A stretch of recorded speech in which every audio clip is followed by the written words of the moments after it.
El helicoide. Solo imagina un edificio que, en su origen, fue diseñado para ser uno de los símbolos de modernidad y progreso. Una estructura que se eleva en espiral, prometiendo un futuro de innovación. Pero hoy, ese mismo lugar está marcado por un oscuro capítulo de la historia. El helicoide de Caracas, un emblema de la arquitectura moderna que se convirtió en uno de los centros de tortura más temidos de Venezuela. ¿Cómo pasó un ícono de la modernidad a convertirse en un infierno de sufrimiento y represión? En este video desentrañamos la impactante transformación de este edificio, desde su glorioso diseño hasta su uso como prisión clandestina. Lo que el helicoide representa hoy es algo mucho más siniestro de lo que nadie hubiera imaginado. No te pierdas este fascinante y estremecedor recorrido por uno de los edificios más controversiales de Venezuela. El proyecto del helicoide fue iniciado en la década de 1950, durante un periodo de gran expansión urbana en Caracas. El arquitecto encargado de la obra fue Carlos Raúl Villanueva, uno de los más importantes y reconocidos arquitectos venezolanos del siglo XX, conocido por su enfoque moderno y su visión de integrar la arquitectura con el entorno natural. El helicoide fue concebido inicialmente como un centro comercial moderno, un espacio multifuncional que incluiría tiendas, oficinas y zonas recreativas. Villanueva se inspiró en la idea de crear una estructura que no solo sirviera como un centro de compras, sino también como un punto de referencia visual y arquitectónico. La forma helicoidal, como una rampa en espiral, no solo cumplía una función práctica, que consistía en conectar todos los niveles del edificio sin necesidad de ascensores o escaleras tradicionales, sino que también le daba una apariencia futurista y distintiva. La construcción del helicoide comenzó en 1956 y se extendió durante varios años, enfrentando dificultades económicas y políticas. Sin embargo, la forma tan innovadora del edificio le permitió destacarse entre las estructuras de la época y atraer la atención de arquitectos e ingenieros de todo el mundo. La idea de una rampa continua, además de tener un componente estético interesante, respondía a un enfoque funcional: aprovechar el terreno de manera eficiente, siguiendo el contorno de la colina sobre la que se levantaba el edificio. De este modo, la rampa se convirtió en una característica esencial del diseño. Aunque el helicoide fue concebido como un centro comercial de lujo y de alta gama, la crisis política y económica de Venezuela, especialmente a partir de la década de 1960 y 1970, complicó su finalización. El proyecto original nunca se completó tal como estaba previsto. Al finales de la década de 1960 y principios de 1970, el helicoide fue abandonado y comenzó a deteriorarse. En lugar de seguir siendo un centro comercial, el edificio fue utilizado en parte por el gobierno como sede de oficinas y otros usos, pero no cumplió con la visión original. El helicoide de Caracas pasó a ser utilizado por la antigua DICIP, Dirección de los Servicios de Inteligencia y Prevención. La transición de este espacio de un centro comercial inacabado a un centro de represión y tortura está vinculada con la historia de la política de Venezuela en las décadas posteriores a su construcción. La DICIP, creada en 1960 bajo el gobierno de Rómulo Betancourt, era el Servicio de Inteligencia y Policía Política de Venezuela. A lo largo de los años, la DICIP se convirtió en una fuerza de represión, cuando grupos guerrilleros y movimientos de izquierda eran muy activos en el país. El edificio, por su diseño original, no estaba adaptado para albergar cárceles o centros de detención, lo que hizo aún más siniestro el uso que se le dio. Las rampas helicoidales y los espacios interiores fueron transformados para convertirlos en celdas improvisadas, lugares de interrogatorios forzados y tortura. En los sótanos del helicoide y en diversas secciones del edificio se realizaban interrogatorios donde los prisioneros sufrían diversas formas de tortura física y psicológica. Testimonios de sobrevivientes y ex detenidos han revelado detalles espantosos sobre las condiciones inhumanas que imperaban en ese lugar: hacinamiento, aislamiento extremo, falta de acceso a la luz, golpes, amenazas de muerte y todo tipo de maltratos. Uno de los casos más emblemáticos de tortura ocurridos en el helicoide bajo el control de la DICIP es el caso de los guerrilleros de la Sierra de Perijá. En 1970, tras una serie de enfrentamientos entre las Fuerzas Armadas venezolanas y los guerrilleros en la zona de Perijá, un grupo de militantes de izquierda fue capturado y llevado al helicoide para ser interrogados. Algunos de estos guerrilleros, como Carlos Rivas, Eduardo Rodríguez,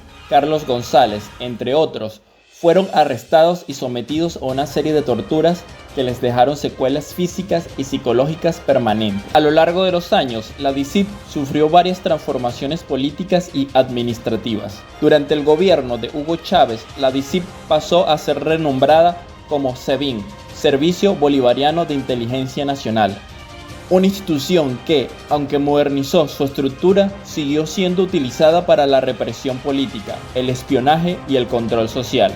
Cuando la DICIT fue reemplazada por el SEBIN, el enfoque de represión cambió. Si bien el SEBIN sigue operando en el ámbito de la inteligencia y la represión, su enemigo principal no son tanto los guerrilleros armados, sino aquellos que se oponen políticamente al régimen. El SEBIN ha utilizado el helicoide principalmente para detener, interrogar y torturar a los miembros de la oposición política, como líderes opositores, diputados, estudiantes y activistas de derechos humanos. Muchos de los detenidos bajo el SEBIN son líderes estudiantiles y activistas que han sido detenidos durante manifestaciones o por su rol en la oposición política. Estos jóvenes, que en su mayoría no están vinculados con movimientos armados, han sido objeto de torturas psicológicas como el aislamiento y la amenaza de ejecución, así como de torturas físicas, golpes, descargas eléctricas, asfixia y abuso sexual. Los cambios del SEBIN también incluyeron los métodos de tortura que ocurren en esta cárcel. A diferencia de la DICIT, que se centraba en la represión de insurgentes, el SEBIN se ha centrado más en el uso de torturas psicológicas, manipulando la mente de los prisioneros con amenazas de largo encarcelamiento, aislamiento en celdas de castigo y procesos judiciales injustos. También se utiliza la intimidación mediante amenazas de encarcelar a familiares. El helicoide originalmente contaba con una celda conocida como Preventiva 1 en su área de acceso, también conocida como el Infiernito, con unas dimensiones de 3 por 5 metros, donde eran recluidos los recién llegados. Para 2014 era la única celda de este tipo, pero cuando las detenciones comenzaron a aumentar, se crearon 3 áreas adicionales más adelante, conocidas como Preventiva 2, Preventiva 3 y Preventiva 4. Para 2015, la Preventiva 1 estaba destinada para presos comunes, mientras que las otras celdas estaban destinadas para estudiantes, usuarios de Twitter y manifestantes. Una de las celdas más grandes del helicoide fue denominada como la celda Guarimbero, mientras que en Guantánamo se recluía a la mayoría de los detenidos por motivos no políticos. Los detenidos arrestados durante protestas u opositores eran encarcelados en la celda Guarimbero. Ambas celdas han estado hacinadas y en malas condiciones, sin acceso a agua o baños, y donde los reclusos han tenido que dormir en el suelo. Víctor Navarro, expreso político de El Helicoide, dijo esto sobre el centro de torturas en Venezuela: es tortuoso, sombrío, hay un silencio que aturde, y los pocos sonidos que hay son gritos de gente torturada, gritos de auxilio. Es perder la noción del tiempo, la capacidad de saber si es de día o es de noche. Es hundirte en tus pensamientos, estar ahí e ir perdiendo poco a poco la vida y de alguna manera la razón de ser. Las torturas físicas forman parte también del abanico infernal de métodos que utiliza la dictadura chavista para callar a los opositores. Uno de los métodos son las descargas eléctricas.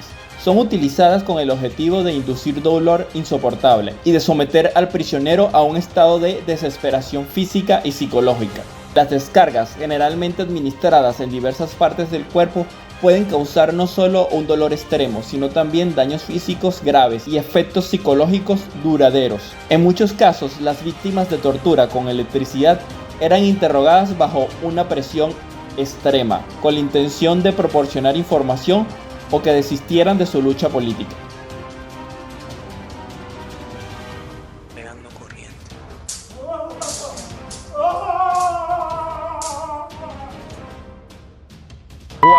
Por favor, háganme llegar la lista. Se lo dije a Edgar Zambrano. El presidente Chávez te pide que le des la lista de quiénes de los dirigentes de la Dirección Nacional de AD o de COPEI o de Primero Justicia está preso porque salió en un programa de televisión hablando mal del gobierno. Dígame uno solo, para que vengan a hablar de presos políticos. En Venezuela no hay presos políticos. La asfixia es otra de las prácticas que se llevan a cabo en este centro. Ponen insecticidas en bolsa de plástico y asfixian a las personas. así como corrientes en los testículos de los hombres y en los senos de las mujeres. Hay un método de tortura que se llama el cucarachero, que es que te meten en un lugar repleto de cucarachas y te ponen un pulpo, que es una especie de esposas, con el que te amarran desde la cadera hasta los pies y las manos, mientras que te van pasando cucarachas por el cuerpo. Este centro de tortura tuvo un importante rol en las protestas estudiantiles de 2014.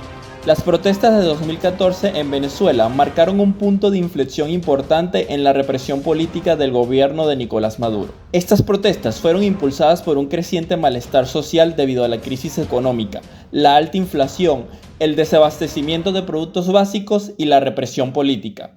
Durante estas protestas, miles de estudiantes, líderes opositores y ciudadanos en general salieron a las calles exigiendo la renuncia del presidente Maduro y demandando mejoras en la calidad de vida y el restablecimiento de la democracia. Sin embargo, el gobierno reaccionó de manera violenta y represiva, especialmente a través del SEBIN, que utilizó el helicoide como uno de sus principales centros de detención y tortura.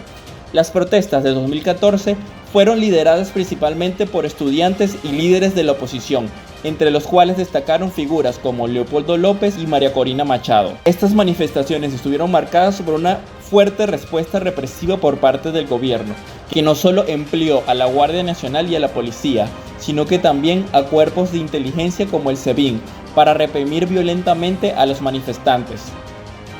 Los testimonios de Angelis Quiroz y Yosman Paredes son ejemplos de las duras condiciones que tienen que enfrentar las víctimas de este infierno terrenal. En su testimonio, Angelis dijo: "Al principio éramos 12 y la convivencia era muy difícil. Luego llegamos a ser 35. El hacinamiento era tal que había que esperar horas para ducharnos y a veces los funcionarios no nos dejaban usar el baño, así que tocaba hacer las necesidades en botellas de plástico o papeles de periódico. Escuchábamos cómo golpeaban a los presos en la madrugada. Una noche incluso oímos cómo violaban a una muchacha". Ambos solo fueron llevados al helicoide por protestar, pero fueron acusados de conspiración para la rebelión, legitimación de capitales, estafa y asociación para delinquir.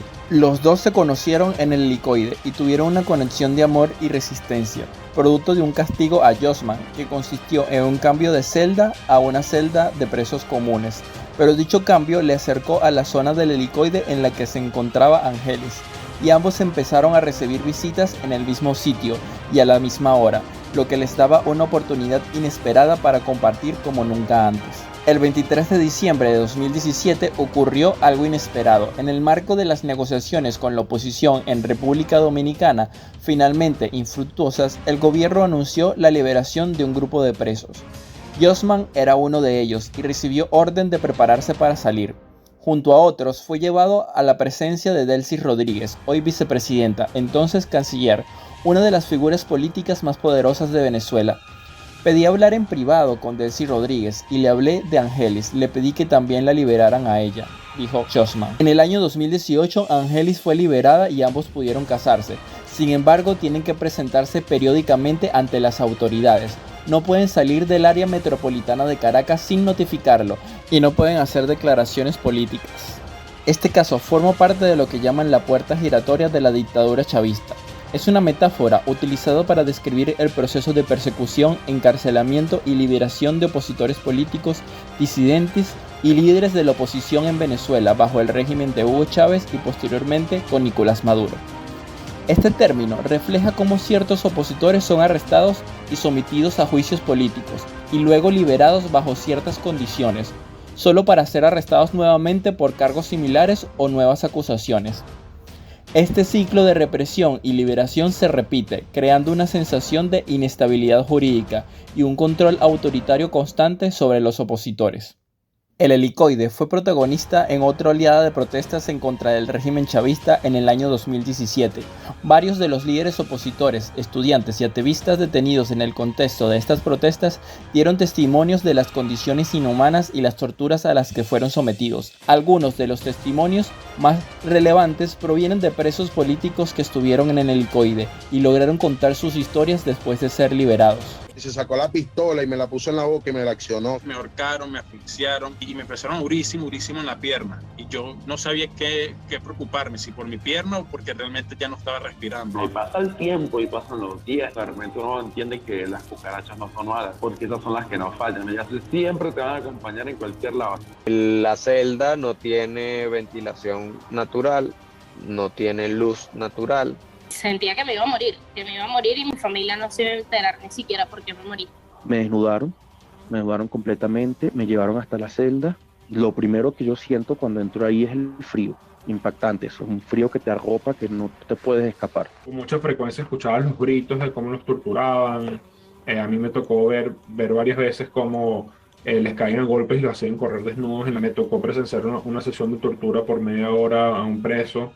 Sí, escuché violación porque resulta que la celda donde estábamos arriba quedaban las oficinas de brigadas. O sea, se escucha muy claro. Y se escuchaba cómo la torturaban, cómo le metían corriente, cómo le metían golpes y después cómo la violaron. Entré en un estado de miedo. O sea, nunca había experimentado tanto miedo en mi vida. Pero llegué a ese estado de miedo fue porque el proceso de tortura fue muy lento. Es como que comenzaron por la parte psicológica primero. Te decían hijo de puta mientras te estaban rapando el pelo. Toda esa situación es tortuosa. Toda esa situación te da miedo. Toda esa situación te da ganas de morirte, te da ganas de no existir. Porque eres nada. O sea, estás ahí y sabes que prefieres morirte que estar ahí.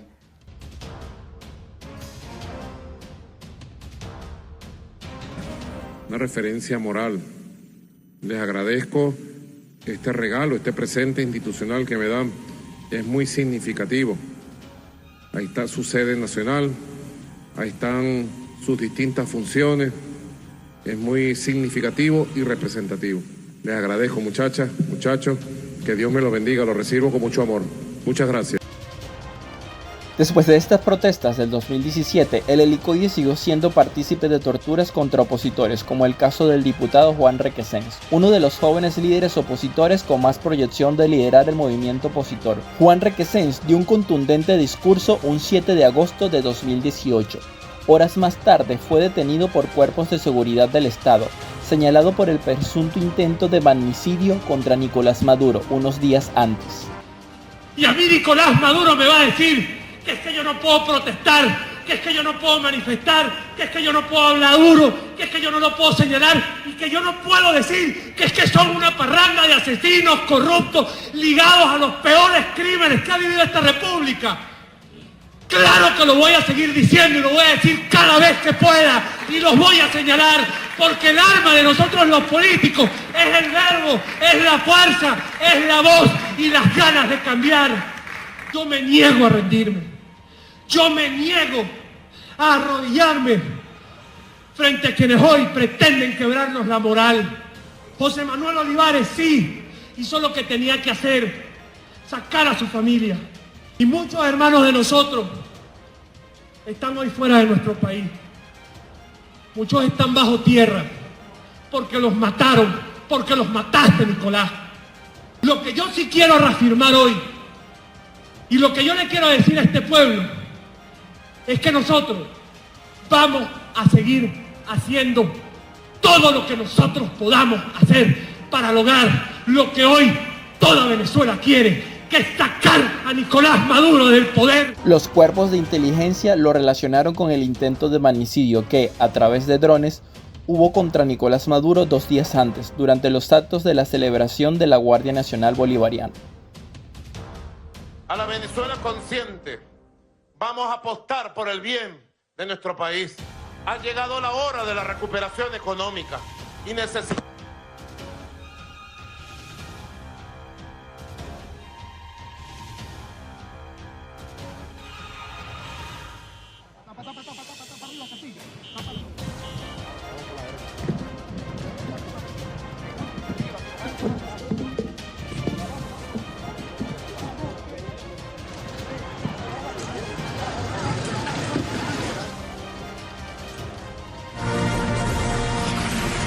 Sin importar que el diputado gozaba de inmunidad parlamentaria, Requesens Martínez fue violentamente detenido cuando llegaba a su apartamento en compañía de su hermana, Rafaela Requesens.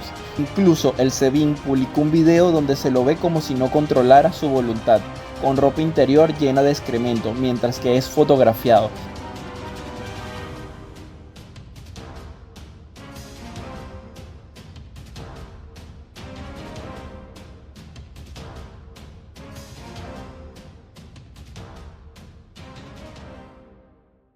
Se dice que fue producto de las torturas antes de llegar al centro de detención. También pudo haber sido una escena diseñada por el SEBIN para contrarrestar propagandísticamente el discurso de Juan Requesens en la Asamblea Nacional y el accionar cobarde de las Fuerzas Armadas reales al régimen durante este atentado. Lo mantuvieron 3 meses aislado en brutal tortura psicológica. No le permitieron ningún tipo de contacto humano. Su familia iba a dejarle los alimentos todos los días, sin saber si los recibía o no. Tiempo después, sus padres supieron que la comida que ellos le dejaban se la daban incompleta, manoseada y muchas veces fue escupida por esbirros del SEBIN. La alta comisionada de los derechos humanos de la ONU, Michelle Bachelet, exigió la inmediata liberación del diputado opositor Juan Requesens a través de un comunicado de su equipo de trabajo en Venezuela.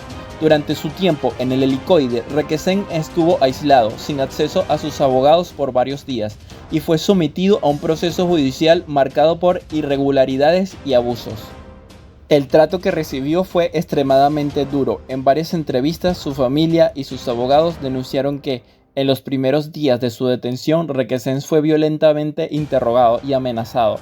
Además, su salud física y mental se vio gravemente afectada. Durante su encarcelamiento en el helicoide se reportó que perdió peso considerablemente y que sufrió problemas de salud relacionados con la privación de alimentos y el trato inhumano. También se hizo público un video armado por el SEBIN, que utilizó su detención como parte de un show mediático. Imágenes y videos del diputado fueron difundidos en medios de comunicación oficiales, en los cuales él aparecía confesando su supuesta participación en el atentado, aunque muchos de estos testimonios fueron obtenidos bajo presiones y torturas. Juan Carlos Requesens Martínez, venezolano, 18-757-028, hoy jueves 9 de agosto.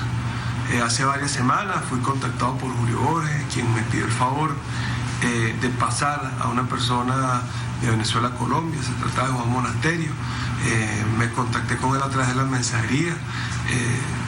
Yo estaba en San Cristóbal y una vez le escribí a Mauricio Jiménez, supervisor de migración, y le hice la solicitud y él inmediatamente se pusieron en contacto con Juan Monasterio para hacer el pase de San Antonio a Cúcuta. Me encontraba en San Cristóbal, nunca tuve contacto físico con Juan Monasterio, solo hice a través de la mensajería lo solicitado. Su liberación finalmente ocurrió el 28 de agosto del 2020, después de un proceso largo en el que su familia, organizaciones de derechos humanos y diversos actores internacionales exigieron su liberación.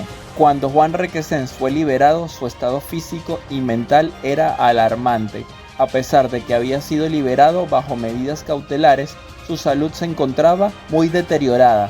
Estaba visiblemente delgado y exhausto por las condiciones a las que fue sometido durante su tiempo en prisión. Además, presentó signos de haber sufrido un trauma emocional muy severo, lo que evidencia las consecuencias psicológicas de la tortura y el aislamiento a los que fue sometido en el helicoide.